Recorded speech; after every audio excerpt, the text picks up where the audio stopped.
Hello everybody, welcome back to our Reset Info channel. In today's video, I'll show you how to easily manage auto adjust gradation on your Canon i-SENSYS MF657Cdw.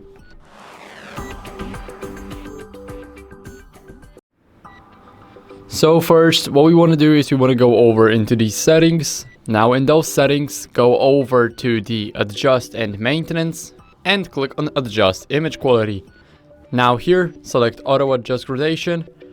And here you guys can select full adjust, quick adjust and adjust copy image. So basically when you click on it, here you will see the allowed paper type and then we can load the paper in the drawer.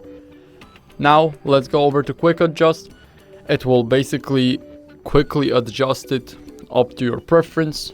Now here we have the adjust copy image. And as you guys can see, here we have the size, the type and basically the information about the allowed paper. So that's basically it for the video. I hope it was helpful. If it was, then leave a like, sub and a comment, and I'll see you in the next one.